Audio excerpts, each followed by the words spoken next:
강의계획서 업데이트부터 해보겠습니다. 교수님들이 이제 제미나이를 열고 여기 5번째에 있는 강의계획서 엑셀 파일, 보통 이제 대학들이 LMS에 엑셀 파일로 강의계획서를 업로드하게 돼 있잖아요.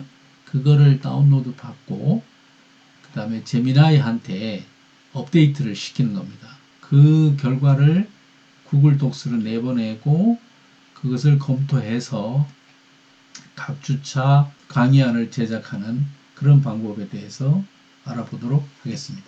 요 프롬프트를 교수님들이 또 복사를 해 두세요. 그 다음에 이제 제미나이를 여셔야 됩니다. 제미나이를 파일을 업로드 하는데 5번에 경제학 연구 강의 계획서를 업로드 합니다.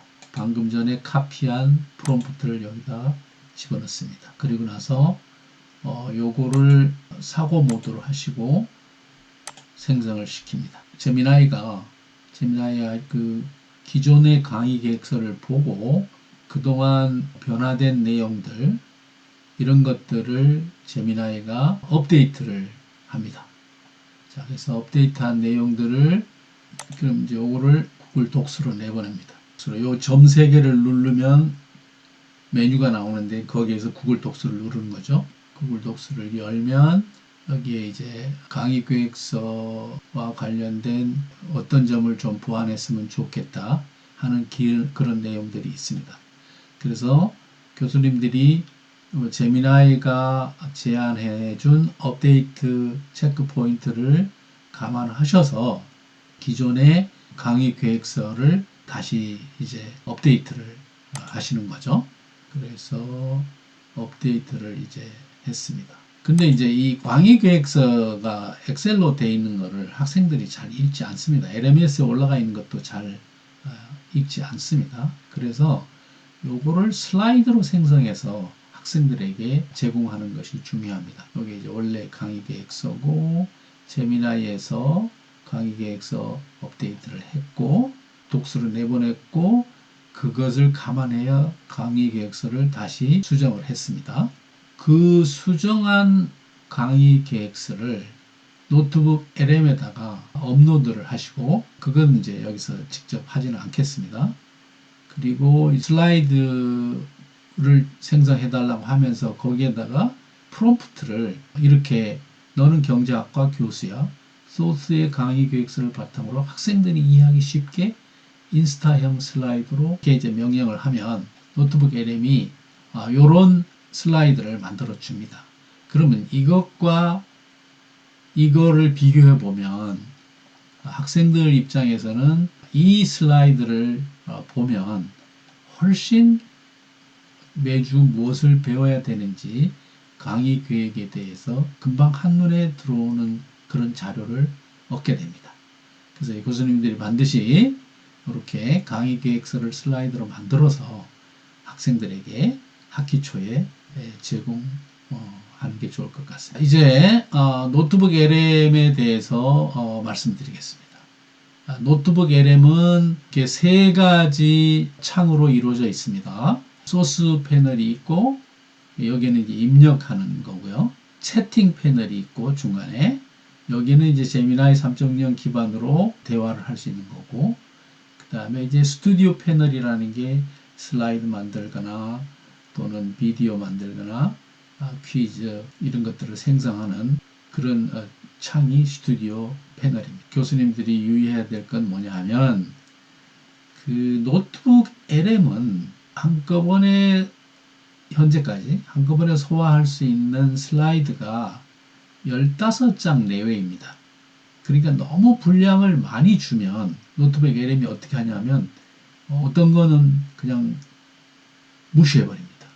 그렇기 때문에 슬라이드 15장 내외 분량만 만들고 그것을 소스로 팟캐스트를 만들면 그 내용의 길이에 따라서 15분에서 약 25분 분량으로 팟캐스트를 만들어 줍니다. 소스 분량이 넘치면 압축해버리니까 전체 컨텐츠를 생산하지 않는단 말이에요. 그거 확인하는 것도 사실은 보통 일이 아닙니다. 그래서 그런 오류를 막기 위해서는 적정한 분량의 입력을 소스를 입력해야 된다는 거죠. 그리고 우리가 이제 학생들에게 마이크로 러닝하고 또 모바일 러닝을 할 수 있는 자료를 제공하는데 너무 그 긴 컨텐츠를 제공하면 학습 효과가 떨어지니까 그런 관점에서 노트북 LM에서 여기 만들어주는 요 분량이 충분하다고 우리가 볼 수 있습니다. 자, 그래서 교수님들이 초기 자료 그 소스를 준비하는 것이 굉장히 중요합니다. 그래서 이제 다른 용도로는 노트북 LM에서 소스 검색을 하거나 이런 걸 하고 할 수 있겠지만 우리는 이제 주로 강의안을 가지고 작업을 할 것이기 때문에 이 소스를 준비하는 게 매우 중요합니다. 교수님들이 이제 어떤 강의를 담당하시게 되면 그 강의에 필요한 교재를 선택하게 되잖아요. 그러면 출판사에서 그 교재에 딸린 그 PPT를 제공해 주는 경우가 있습니다. 수준은 그렇게 높지 않죠. 대부분 또 텍스트 위주로 되어 있습니다.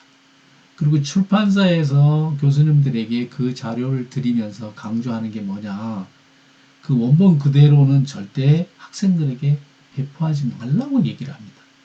근데 우리는 예습 자료를 줘야 되는데 그 배포할 수 없으니까 이거를 다시 가공을 해야 되는 문제가 생기죠.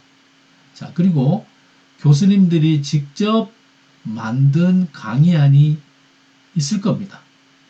출판사 것을 가지고 보완을 했건 출판사가 제공하는 강의안이 없을 때는 교수님들이 직접 제작을 한 강의안이 있을 겁니다.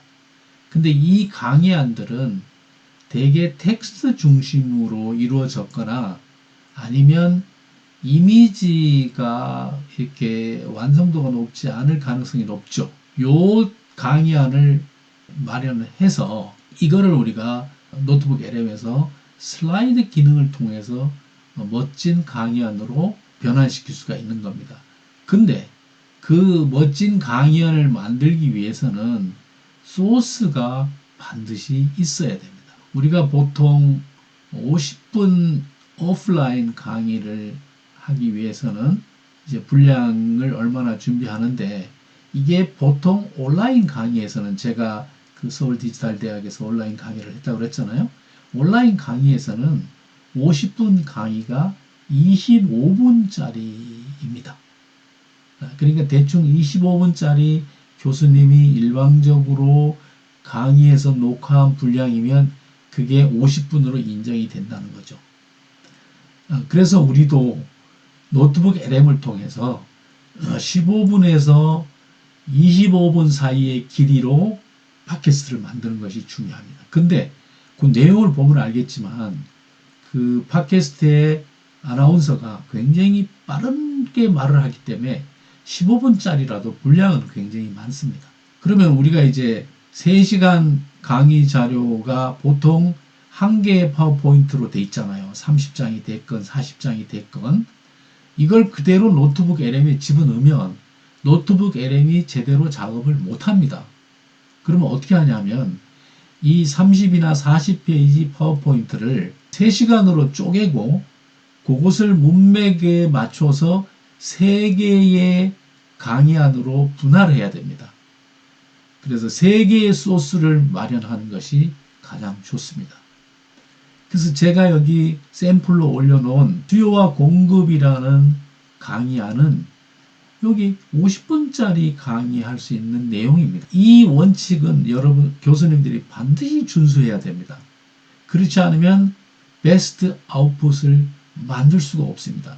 교수님들이 노트북 LM을 가지고 작업을 했는데 신통치가 않다라고 저에게 클레임을 하는데 그 원인을 찾아보면 되게 너무 방대한 소스를 입력을 했기 때문에 그 방대한 소스를 가지고 노트북 LM이 슬라이드를 만들거나 팟캐스트를 만들면서 자기는 15분 분량이나 20분 분량밖에 안 되니까 나머지는 무시해버리는 겁니다.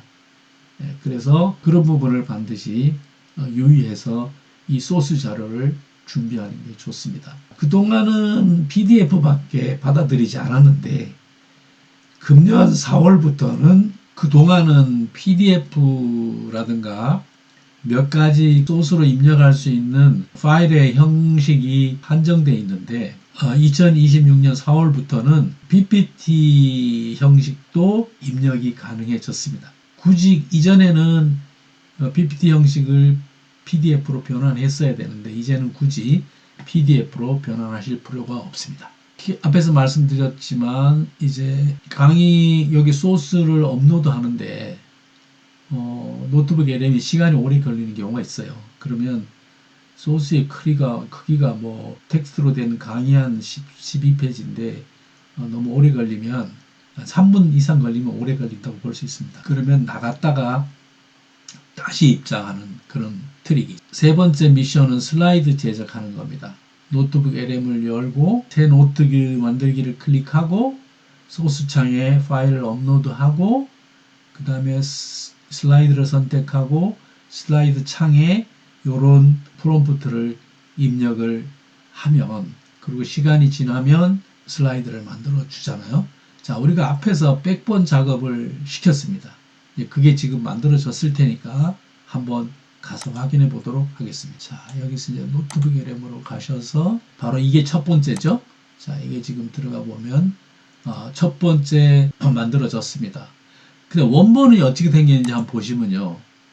우리가 원본은 이런 식으로 완성도가 좀 떨어지는 그런 원본이었어요. 근데 지금 어떻게 바뀌었냐 하면 이거를 한번 열어보죠. 이런 식으로 슬라이드가 좀 더 이쁘게 생성이 된 거를 볼 수가 있습니다.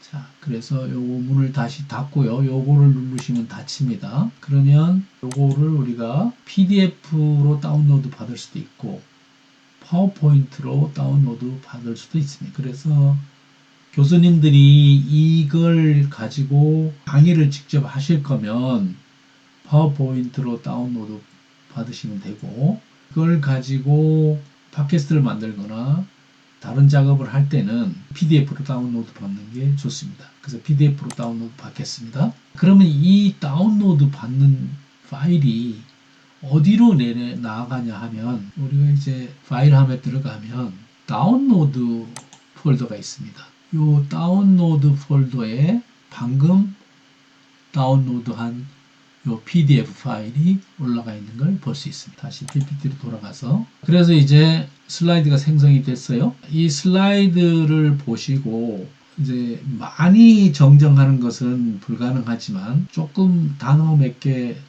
정정하고 이런 것들은 우리가 수정할 수 있는 기능이 최근에 다시 생겼어요. 이 메뉴를 보겠습니다. 다시 노트북 LM 들어가서 이 오른쪽에 점 3개를 클릭하시면 바로 요 지금 문터 메뉴가 떴어요.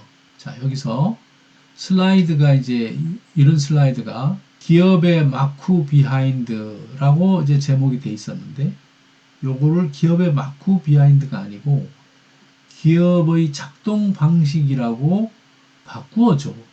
요렇게 입력을 하면 예를 들면 요 슬라이드 변경에다가 그거를 입력을 하면 그러면 얘가 기업의 마크 비하인드를 기업의 작동 방식으로 요거를 변경해 줍니다. 그렇게 하는 방법이 있습니다. 그래서 이제 슬라이드 정정이 필요하시면 그렇게 사용하시면 되고 그 다음에 우리가 다운로드 받은 이 슬라이드를 보시면요. 자, 여기에 노트북 LM이라는 워터마크가 들어가 있습니다. 요 워터마크를 수준을 높이려면 요걸 지우면 좋겠죠. 이 워터마크를 지우는 프로그램을 이제 또 개발해서 무료로 제공한 사람들이 있어요. 요것이 워터마크를 지우는 겁니다. 자, 그래서 교수님들은 요거를 클릭해서 들어가시면 워터마크 제거기가 나옵니다. 그래서 여기에서 PDF 슬라이드잖아요. 그럼 PDF 슬라이드를 하기로 하고 파일 선택을 누르십니다. 파일 선택을 누르시면 그러니까 우리 다운로드에다 넣어놨단 말이에요. 그럼 요거를 선택을 합니다. 열기를 하고 그러면 얘가 이제 업로드가 됐어요. 그래서 여기 워터마크 제거 시작을 누르면 얘가 지금 작업을 합니다. 자, 워터마크를 있던 워터마크를 이제 워터마크를 깨끗이 제거했어요. 그래서 이 깨끗한 PDF를 다시 다운로드를 받으셔야 합니다. 다운로드 받으시면 그러면 이게 클린이라는 이름을 달고 다시 다운로드 폴더에 들어가 있습니다. 다시 거기를 가보도록 하겠습니다. 자, 여기에 다운로드에 가보시면 여기 클린 마켓 메카닉스라고 요거의 노트북 LM 워터마크를 지운 슬라이드가 생성되어 있습니다. 확인해 볼까요? 자, 확인해 보시면 여기에 워터마크가 사라졌습니다. 깨끗하게. 자, 그래서 워터마크 제거하는 방법을 보셨습니다. 간단하게 다시 리뷰하면 백본에서 생성된 슬라이드를 확인했고 필요하면 수정하고 완성된 슬라이드를 PDF로 다운로드 받아서 워터마크를 제거했습니다. 자, 그러면 이 PDF 파일을 학생들에게 워터마크가 제거된 PDF 파일을 학생들에게 카톡이나 LMS에 올려서 공유하면 학생들이 일단 강의안을 이쁜 강의안을 가지고 공부를 할 수 있게 됩니다. 자, 이제 그 다음 미션 4번으로 가겠습니다. 가이드를 생성하는 건데요. 자, 노트북 LM에서 6번 파일을 업로드하고 요거는 이제 이미 만들어 준 겁니다. 제가 이제 만들어 놓은 겁니다. 이거를 이제 보고서 창으로 가져와서 학습 가이드를 선택하고 프롬프트를 요거를 입력을 할 겁니다. 그러니까 교수님들은 파워포인트에서 요거를 복사를 해 두시기 바랍니다. 자, 그러면 다시 노트북 LM으로 가겠습니다. 자, 노트북 LM으로 가서 노트북 LM을 하나 열고 새로 만들기를 하고 자, 여기서 소스로 6번을 선택하기로 되어 있습니다. 미션 3과 미션 4를 위한 수요와 공급 여기 이제 업로드가 되면 우리가 어디로 들어갈 거냐면 여기에 보면 보고서라는 란이 있습니다. 이 보고서란으로 들어갈 이 업로드된 것을 이제 체크한 상태로 두고 자, 여기 보고서로 들어갈 겁니다. 보고서로 가서 학습 가이드를 하고 여기에 연필 아이콘을 눌러야 됩니다. 연필 아이콘을 누르고 아까 그 복사한 얘를 지워버리고 파워포인트에서 복사한 프롬프트를 갖다 붙이겠습니다. 자, 그리고 이제 생성을 시켜야 됩니다. 가이드 이제 생성을 하고 그 다음에 학습 가이드가 생성되는 게 약간 시간이 걸릴 테니까 이제 마인드맵으로 가보겠습니다. 마인드맵은 4번과 7번을 업로드해서 요게 이제 말하자면 3시간짜리 강의 전체입니다. 요걸 가지고 이 강의 2주차 강의에서 어떻게 이 구조가 짜여 있는지를 그 마인드맵을 작성하는 것을 해보도록 하겠습니다. 이걸 이제 복사를 해두고 다시 노트북 LM으로 가겠습니다. 자, 노트북 LM으로 가서 새 노트를 열고요.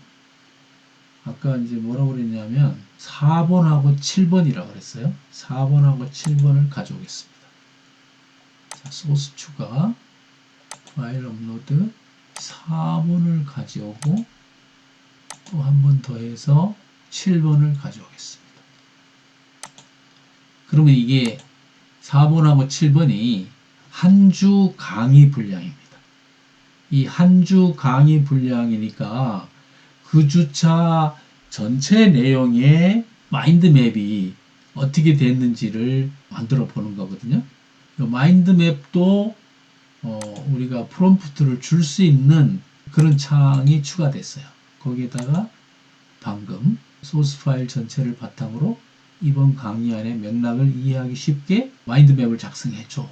만들기를 클릭하면 마인드맵을 이제 만드는데 마인드맵은 비교적 빨리 만들어집니다. 자, 그래서 이제 마인드맵을 만들면 마인드맵이 이렇게 생겼습니다. 이렇게 생겼는데 이 마인드맵에 화살표가 달린 것은 그 하위 단이 있다는 얘기입니다. 그리고 화살표가 더 이상 없으면 이게 마지막 단이라는 얘기입니다. 자, 그리고 또 하나는 요 내용을 클릭하면 요 제목에 해당되는 설명이 채팅창에 뜹니다. 그것을 실습해 보도록 하겠습니다. 요 마인드맵은 돌아가기 내버려 두고 잠깐 아까 우리 보고서를 만들으라고 했잖아요. 그 보고서가 어떻게 만들어지는지를 보잔 말이에요.